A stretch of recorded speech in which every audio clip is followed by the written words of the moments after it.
Boa noite. Primeiramente, eu gostaria de agradecer à professora Lívia por ter me convidado a participar desse segundo Congresso Brasileiro de Biodiversidade e Inovação Tecnológica em Saúde. Eu vou falar sobre o tema caquexia do câncer e os efeitos de fitoterápicos. Eu sou o professor Geoffrey Freitas, da Universidade do Estado do Pará. Eu tenho mestrado e doutorado na área de biologia celular e tecidual, mas eu trabalhei bastante tempo com essa parte de caquexia do câncer em modelos experimentais. E aí eu vou explicar um pouquinho disso para vocês e quais os efeitos dos fitoterápicos, então, que se sabe até hoje em relação a eles. A caquexia vem do termo grego, né, cacos e exis, significa altamente debilitante. Realmente, quando a gente vê um indivíduo que a gente acha que está com caquexia, ele tem bastante magro, né? Ele é bastante magro, com pouca gordura, pouca massa muscular. Né? Realmente é uma situação bastante debilitante. Não ocorre só no câncer, ocorre na AIDS, ocorre na DPOC. A gravidade depende do tipo de câncer. Cerca de 80%, né, das pessoas acometidas por câncer, elas têm caquexia, e cerca de 25% dessas pessoas morrem em função da caquexia. Acomete mais gravemente crianças e idosos, eu já vou falar sobre isso, e ela decorre de interação entre fatores produzidos pelo tumor e a resposta imunológica do paciente. Tá? Então, a caquexia ela é caracterizada por uma inflamação sistêmica, com perda de peso, quebra de lipídios, quebra de proteína muscular, e que o suporte nutricional não pode reverter a situação. Não, crianças e idosos são mais acometidos porque crianças, né, podem ter uma maior demanda energética. Quando elas têm caquexia, elas têm falhas no crescimento. E idosos, a maior parte, 60% das neoplasias acometem pessoas com mais de 60 anos. Eles já têm uma maior sarcopenia, né, uma perda maior de proteína muscular. Então, a caquexia, ela é um desbalanço entre um desequilíbrio entre fatores anabólicos e catabólicos, com certeza pesando mais para o catabolismo. Né? Ocorre um intenso catabolismo, que gera um balanço energético negativo, e ocorre também resistência a sinais anabólicos, como, por exemplo, a resistência à insulina. Né? Então, na caquexia, a gente poderia dividir que ela teria alterações metabólicas e alterações centrais. A principal seria a anorexia. Né? Dentro dessas alterações metabólicas, as principais são a proteólise, principalmente muscular, e a lipólise, né, que é a quebra do tecido adiposo. Então, isso gera bastante perda de peso, astenia, falta de apetite. Tá? O nosso grupo trabalha com oncologia experimental, e nós temos vários modelos experimentais de tumor, entre eles o tumor de Ehrlich e o tumor de Walker 256. Esse aqui é o que a gente usa para estudar caquexia, porque dentro de 14 dias o rato ele desenvolve bastante caquexia e a maioria deles vem a falecer. Então, nós estudamos bastante esse modelo aqui. Tá? A perda de peso é uma característica fundamental da caquexia. Então, a gente diz que quando ocorre uma perda de peso maior que 5%, durante 6 meses você já teria uma caquexia. A perda de massa muscular, com ou sem perda de massa gordurosa, tá? Não é obrigatório ter perda de massa gordurosa. O principal é a perda de massa muscular. Essa incidência de perda de peso, e, portanto, como caracterização da caquexia, depende do sítio, do tipo de tumor. Né? Então, em formas menos agressivas, atinge cerca de 30% a 40%, em formas mais agressivas, como no câncer pancreático, cerca de 80%, né, tem uma grande incidência de perda de peso relacionada à caquexia. Né? Então, os cânceres gástricos são os que têm mais incidência de caquexia. Importante a gente salientar que a quimioterapia ela aumenta o processo caquético. Por exemplo, a cisplatina, que é muito usada na quimioterapia, ela aumenta a quantidade de substâncias procaquéticas e miostatinas, todas envolvidas aí em proteólise muscular, aumenta a perda de peso, processo inflamatório, a fadiga. Então, ou seja, a quimioterapia usada para matar o tumor aumenta a caquexia. Então, existem alterações metabólicas importantes, no metabolismo glicídico, proteico, lipídico. No metabolismo glicídico, você tem o hipermetabolismo, com redução de depósitos de glicogênio, uma maior neoglicogênese hepática, existe uma resistência periférica à insulina, e isso faz com que ocorra uma diminuição da captação de glicose pelos músculos. Dentro das alterações de metabolismo lipídico, você tem um aumento da lipólise, como já foi falado. Esse fator aqui, o LMF, provavelmente é um fator liberado pelo tumor, que aumenta a lipase sensível a hormônios, né, promovendo uma maior degradação de lipídios dentro das células adiposas, maior lipólise, né? Isso faz com que reduza os depósitos de lipídios e, claro, aumenta as taxas sanguíneas de ácidos graxos livres. Também ocorre um aumento da termogênese, eu já vou explicar isso aí para vocês. Isso tem a ver com o processo de brownização. Que é isso aqui, ó. A brownização que ocorre na caquexia é a transformação de tecido adiposo branco em tecido adiposo marrom. O tecido adiposo marrom ele é mais termogênico, ele tem mais proteínas desacopladoras, e ele é um tecido que leva a maior dispêndio energético. Né? Então, ele gera ele é pior para a caquexia, né? Ele piora a caquexia, porque ele gera uma demanda energética maior com diminuição de ATP. Tá? Essas aqui são as UCPs, né? As proteínas desacopladoras, que são aumentadas com a brownização. No metabolismo proteico, você tem essa substância que é o PIF, produzida também por células tumorais, que ativa o sistema proteassomal, que é o sistema que degrada proteínas, e com isso degrada as proteínas musculares, com aumento da proteólise, aumento de aminoácidos plasmáticos e, claro, diminuição também da síntese proteica. Com isso, você tem uma atrofia muscular muito intensa, que é uma das principais características do processo caquético, mais até do que a lipólise. Tá? E é isso que eu queria explicar aqui, ó, a relação de massa gordurosa e proteína e caquexia. A gente poderia pensar que pessoas obesas teriam menos caquexia, né? Mas eles têm muita proteólise, né? Isso não diminui a caquexia dele. Debaixo daquela gordura, os músculos estão sendo degradados, tá? E você tem que medir, você não consegue medir pela gordura, às vezes você não tem lipólise, você tem uma pessoa que é gorda, mas ela está caquética, porque lá embaixo os músculos dela estão sofrendo proteólise. Tá? A mesma coisa acontece com homens muito musculosos, que teriam, de pensar, olha, teria menos proteólise. Não, acontece justamente o contrário. Tá? E o tamanho do tumor não tem uma relação direta com a caquexia. Tá? Então, o tumor pode chegar a 10%, né, e agir como trap nitrogênico. Mas um tumor que com menos de 1% do peso, ele pode induzir grande caquexia. Então, tumores pequenos podem induzir grande caquexia. Não há uma relação direta entre o tamanho do tumor e a caquexia. Tá? As necessidades metabólicas do tumor, ou seja, a necessidade dele de glicose, de nutrientes, elas são menos importantes que os efeitos metabólicos que o tumor causa à distância no organismo. Tá?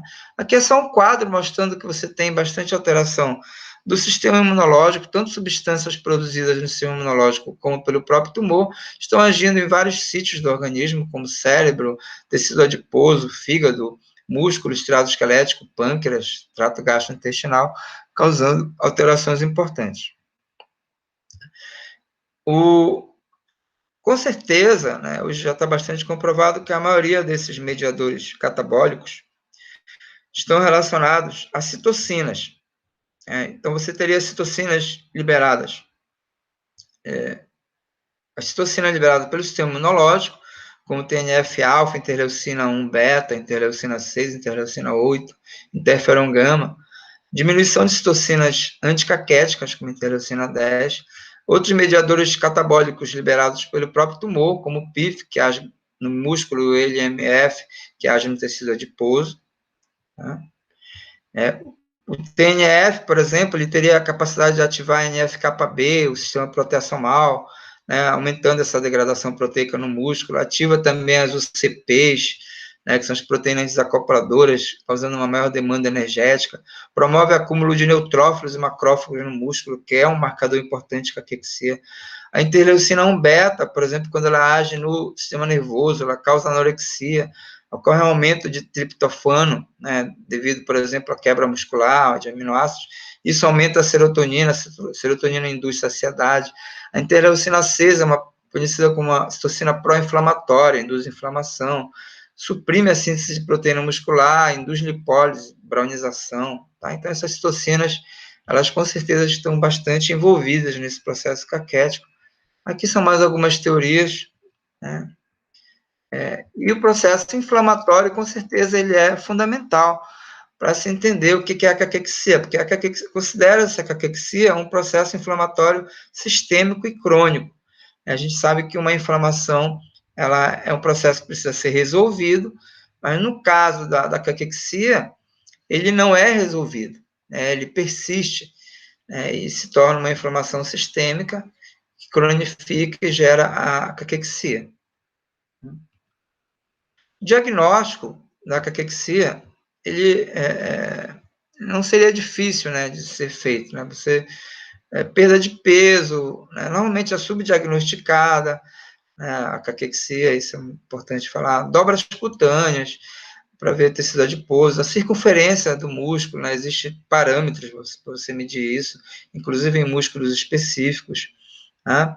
Você medir a massa muscular, a taxa metabólica, tudo isso são indicadores importantes para você indicar se o indivíduo está com caquexia. A própria análise de composição corporal, por exemplo, com bioimpedância, também é um bom indicador, né? Ferro, em 2011, ele criou um consenso muito usado até hoje, né? Ele conseguiu, então, definir que existia 3 etapas da caquexia, uma pré-caquexia, uma caquexia propriamente dita e uma caquexia refratária. E nessa caquexia propriamente dita, ele, né, se consensuou que o indivíduo que tem perda de peso maior que 5% durante 6 meses, ou IMC menor que 20, com perda de peso maior que 2%, ou sarcopenia e perda de peso maior que 2%, ele está com caquexia, né?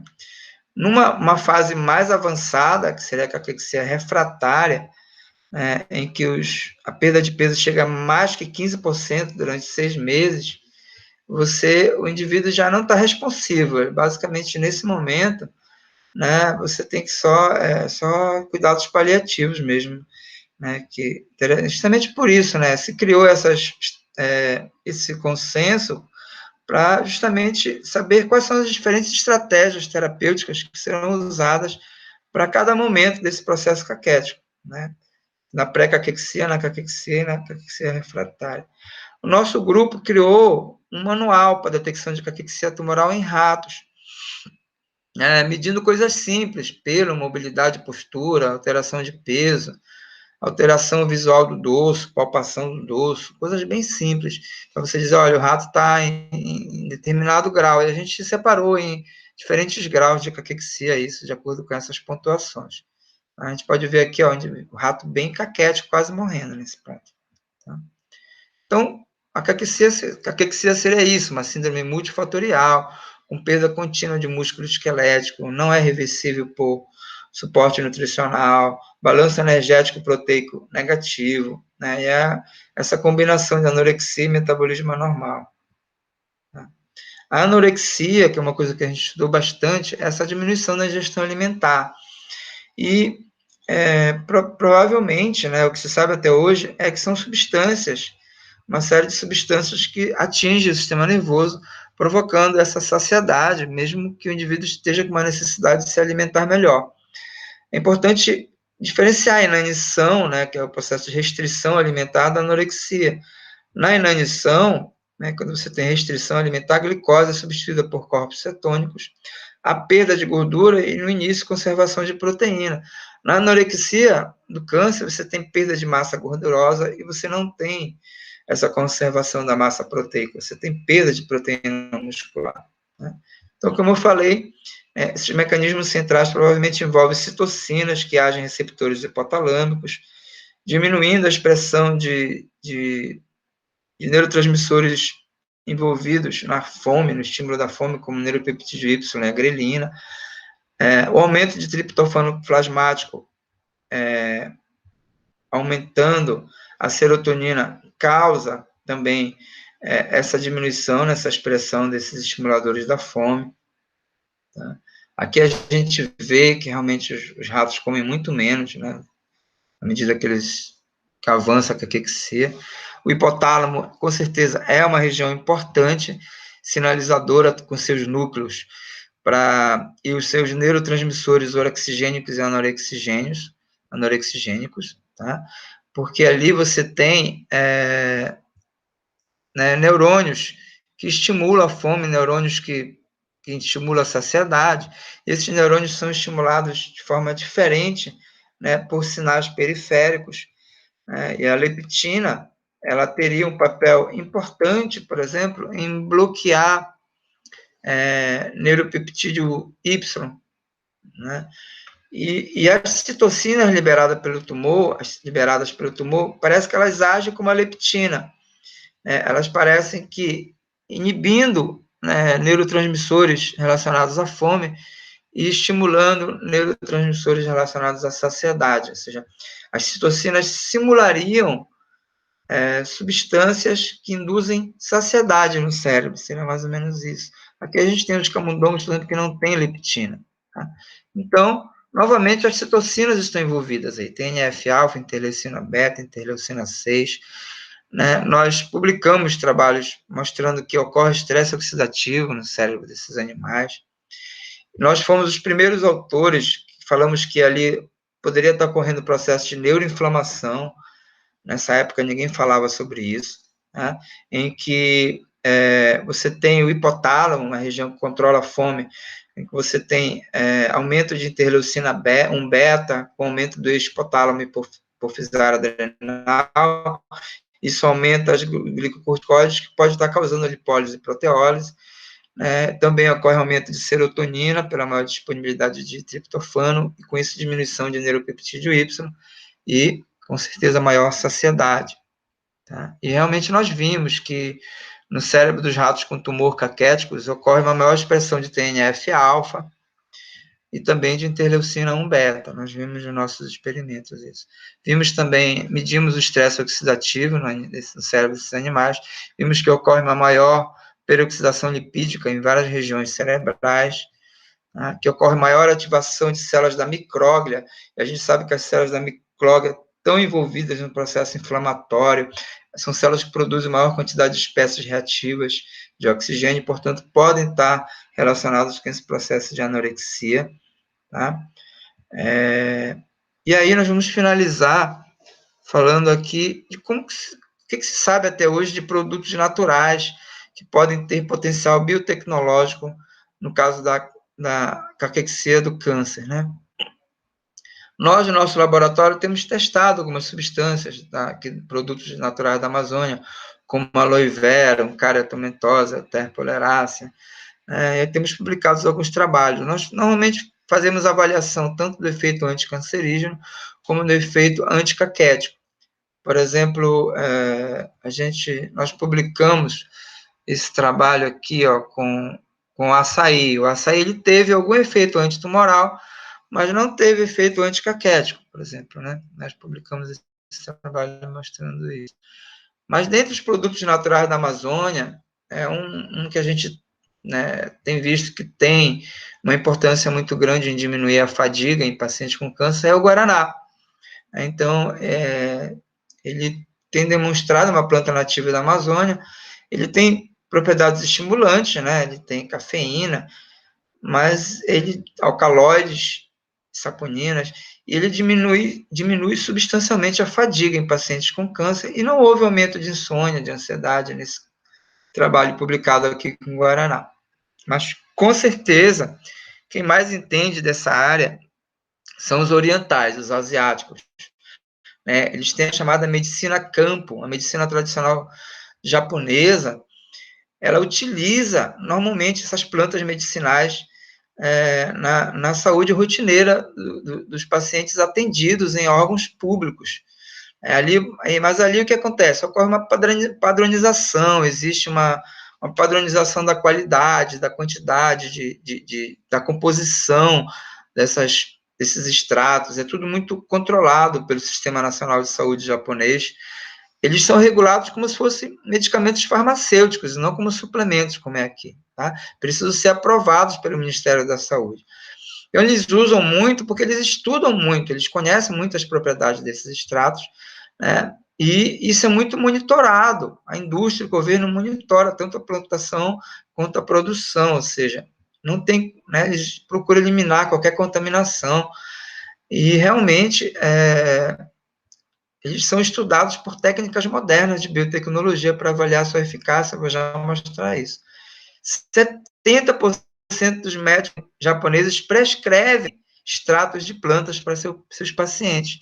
Claro, eles confiam, porque eles estudam bastante isso, né?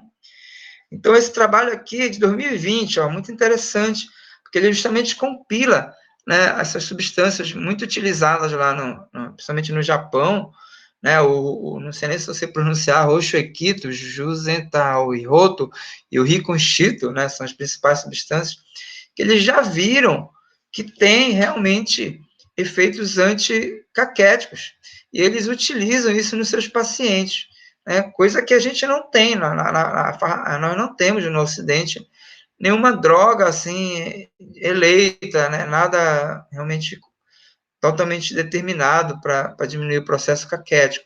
Lá não, eles fizeram muitos ensaios clínicos com isso, então eles têm estudos que comprovam os efeitos, né? Então, um dos efeitos dessa planta aqui, por exemplo, que é o riconchito, é potencializar o efeito da grelina, e a grelina é o estimulador da fome, e a grelina, aqui é o riconchito, eles utilizam raiz, várias partes da planta, né? Eles utilizam no tratamento da caquexia, tá? E eles viram que isso aumentou a grelina endógena, então com isso aumentou a fome, melhorou o peso, tá?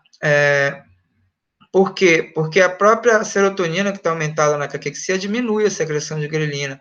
Então, vários componentes dessa planta, eles antagonizam receptores da serotonina, e com isso diminui esse efeito saciador, né, da serotonina, estimula a secreção de grelina também. Né? Aqui é um quadro só para vocês verem que são as várias substâncias extraídas da planta, eles estudam o efeito de cada substância. Fantásticos os estudos que eles fazem, mostrando, por exemplo, que esse componente, né, da planta, ele, por exemplo, aumenta a expressão de neuropeptídeo Y, aumentando o apetite. Então, eles têm todos esses estudos muito bem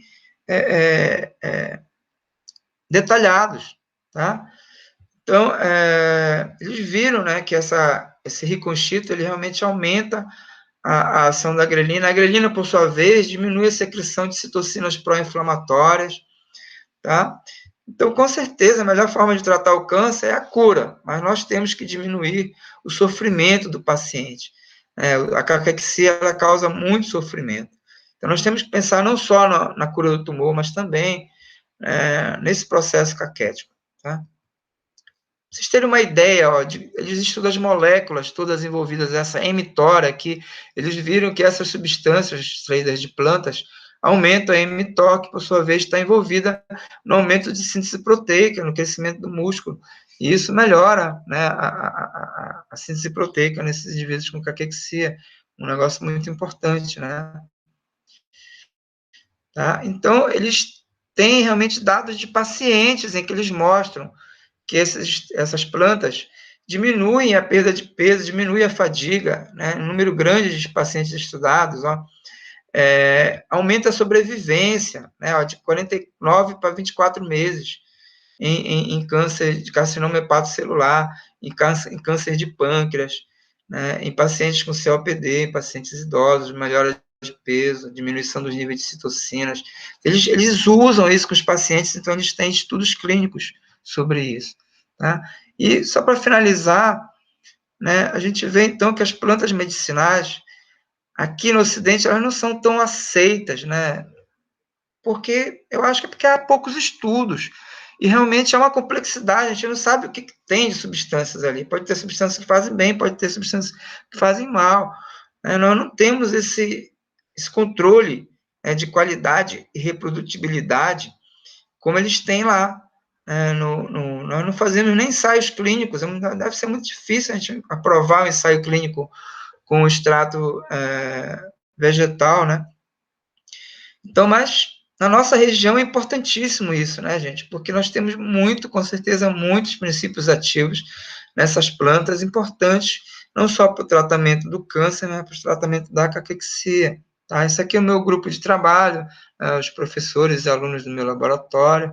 Tá? Eu acho que no meio dessa floresta aqui, com certeza, tem muitas substâncias que a gente poderia usar para tratar o processo caquético, só que nós não temos tecnologia, né? Nós não buscamos isso, nós não avançamos nesse processo. Tá? A gente vive aqui na cidade, né?